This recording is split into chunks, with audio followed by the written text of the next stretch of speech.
How did COVID affect your business? It changed everything.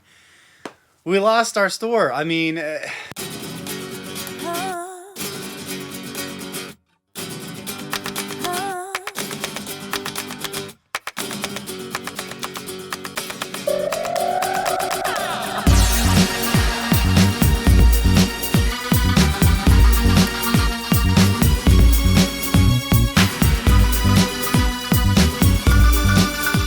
when the shutdown began, we immediately took a hard look at our business and realized that we weren't going to be able to float the overhead of our retail store for months on end. We didn't know how long it was going to last, and so we made an immediate decision. And we were fortunate enough that our landlord let us out of our lease right away without having to pay any sort of fines or penalties. He just let us walk away. And so we took advantage of that, and we did it. And that's not to say that we didn't lose our ass, or we lost our asses, honestly. We had invested a lot of money into that store, making that space what we wanted it to be for our retail. And so that was a really tough pill to swallow, honestly. But we didn't really take the time to even wallow in it. We made our pivot and we just moved forward. And that's really what you have to do. How did COVID affect our business? That's a really, really interesting question because it affected it a lot in some ways and it affected it very little in others. We were kind of fortunate in that a lot of the stuff that we were doing was already virtual. So we did some virtual events, and our virtual community always lives online, and that would be probably our biggest piece of programming. So not having to pivot that was extraordinarily helpful. We didn't have to change anything. We just kind of kept on doing what we were doing. We used to do in-person events, and the connection piece was a lot easier, but we adapted pretty quickly to virtual events, which was super cool. Our entire business model was focused around face-to-face interaction, face-to-face education for cannabis, and really kind of digging our claws into the community. So when that was ripped away from us, it changed how we did everything.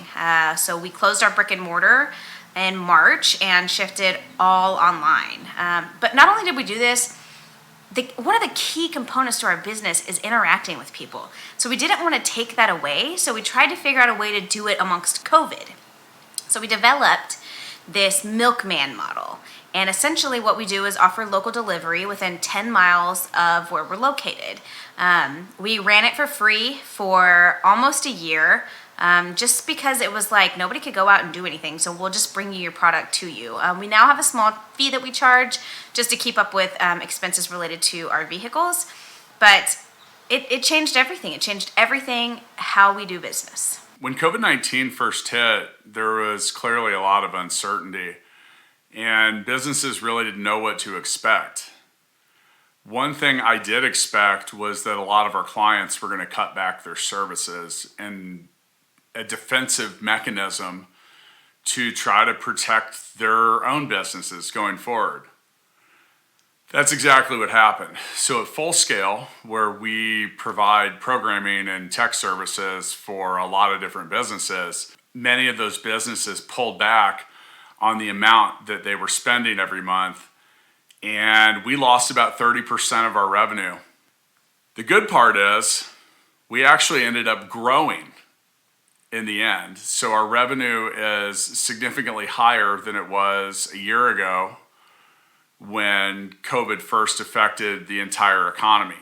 So that's something to be happy about, but we still left hundreds of thousands of dollars on the table due to lost revenue related to the pandemic.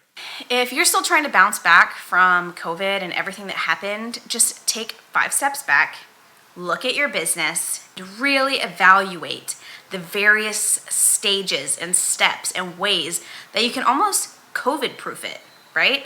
I mean, anticipate the worst at this point. Anticipate another shutdown. Anticipate having to go through these steps? How can you prevent this from happening in the future? Trying to find ways to streamline different processes in your company and making sure that it can all be done remotely. And having the processes in place, like the schools, now they have these processes in place where they can have virtual learning. Our business, we've got our delivery, we've got online sales, we do same day shipping, free shipping.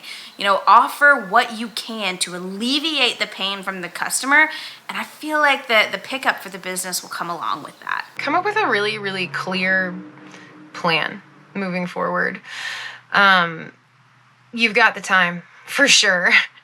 So one of the things that I have been working on for hours and hours and hours and hours unfailingly is figuring out, how do we move forward from this? Like, at what point is it appropriate to start having in-person events? At what point is it appropriate to start reaching out to funders? And so in my head, I have this very detailed plan on how I want to roll out our recovery as an organization. And so, yeah, it's just an opportunity. Take the time. You're not going to events. You're not out and about as much. So use the time to get really specific and intentional about what you want recovery to look like and what it needs to look like for your organization. And then put down a plan, figure it out. If I had to give advice to people that were affected by the pandemic and you've made it through, well, first off, there's light at the end of the tunnel. There's hope. You have something to look forward to. Things are getting back to where we want them to be. There's going to be industries that are permanently affected. There's going to be businesses that are permanently shuttered. There's also businesses that have learned to adapt. They got better. They got leaner. They pivoted. They figured a lot of stuff out. Well, I don't think anyone wants a pandemic. No one wants global failure. But at the same time, as I've gained more experience and gotten older as an entrepreneur, I've learned that you're going to constantly run into cyclical things that challenge, pressure, and put stress on your business. It could be anything. It could be a pandemic. It could be a housing crisis. It could be a dot-com bubble. It could be a war. It could be a whole lot of different things.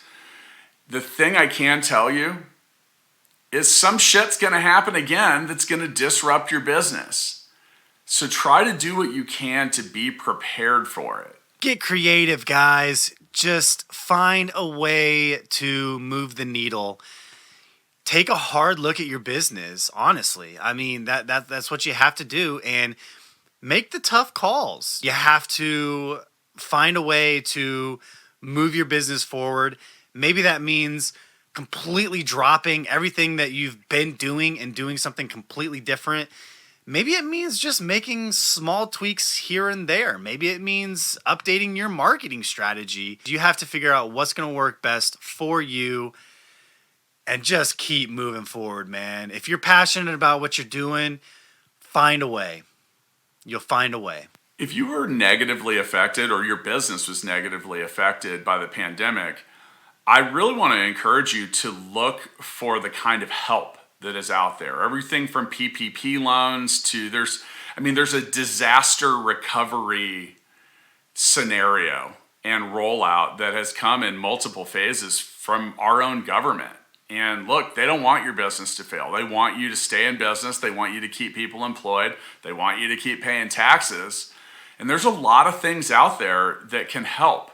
It's assistance, it's loans, it's recovery programs. There's just all kinds of stimulus stuff. I've seen startup accelerators and incubators that are focused specifically on COVID response.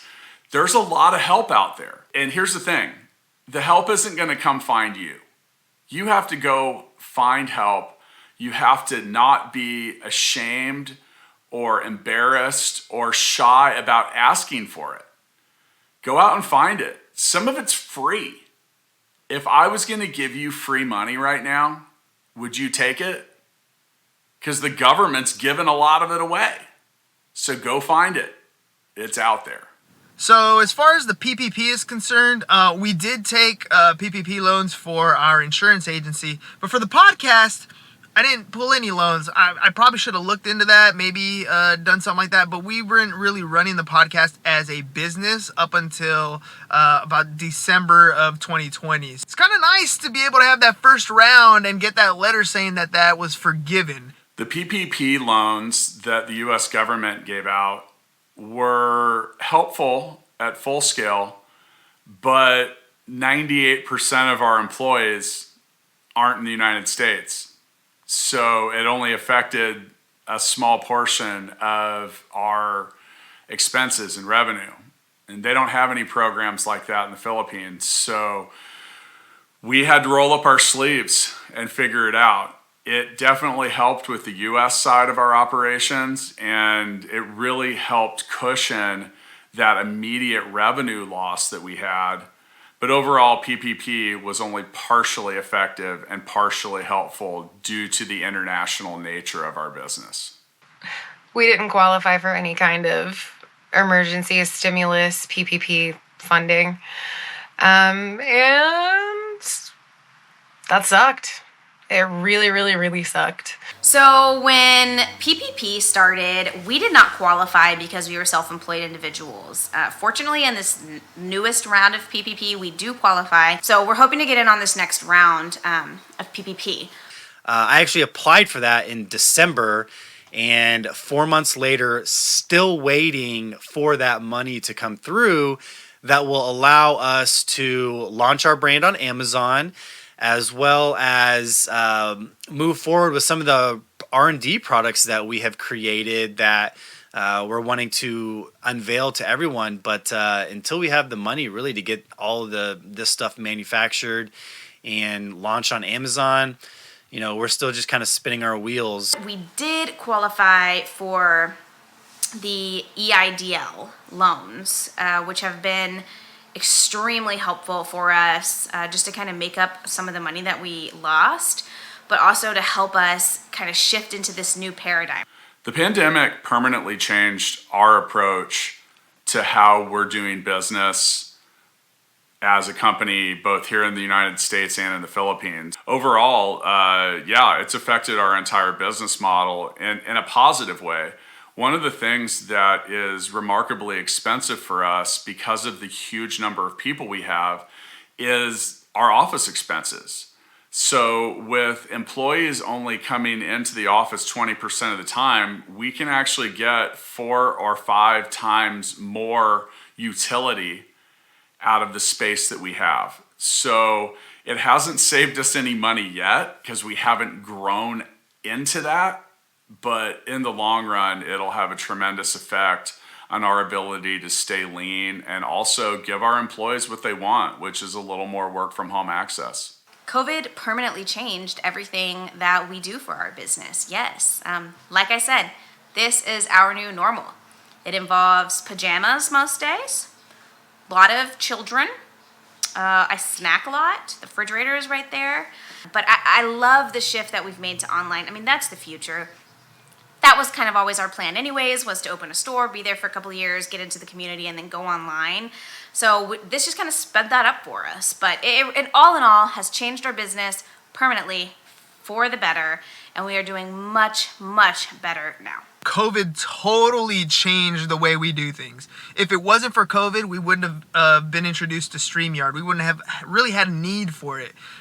We wouldn't have been able to stream to multiple platforms at one time live. COVID has definitely changed the way we do our podcast and has shaped the way I do business going forward forever, I think. Did COVID permanently change our operations? Some of them. Yeah. Virtual events made it super easy for women to engage. And so, yeah, I think moving forward, we're going to continue to do some virtual stuff. And I still maintain that having in-person events is going to be important, but I think it doesn't have to be an either or proposition. We can do both. And hopefully we'll be able to engage more of our members in a really meaningful way. If we had to say that some good came out of COVID. I think we learned a lot about ourselves over the course of the absolute dumpster fire of a year that was 2020. When we closed our store down, basically lost my life savings. I had invested pretty much everything into creating our brick and mortar store. And so one day it was poof, all that was pretty much gone. And that's the risk you take. And it was a hard pill to swallow for sure. Especially when you got 4 kids at home to feed. That was a big blow, but we didn't really take the time to wallow or, feel sorry for ourselves over it. We made a quick decision when the stay-at-home orders came in. We closed our store down and we moved on. We found a way to adapt our business and continue to move forward, and that's what you have to do. Darwin taught us a long time ago: you either adapt or you die. Times gravity.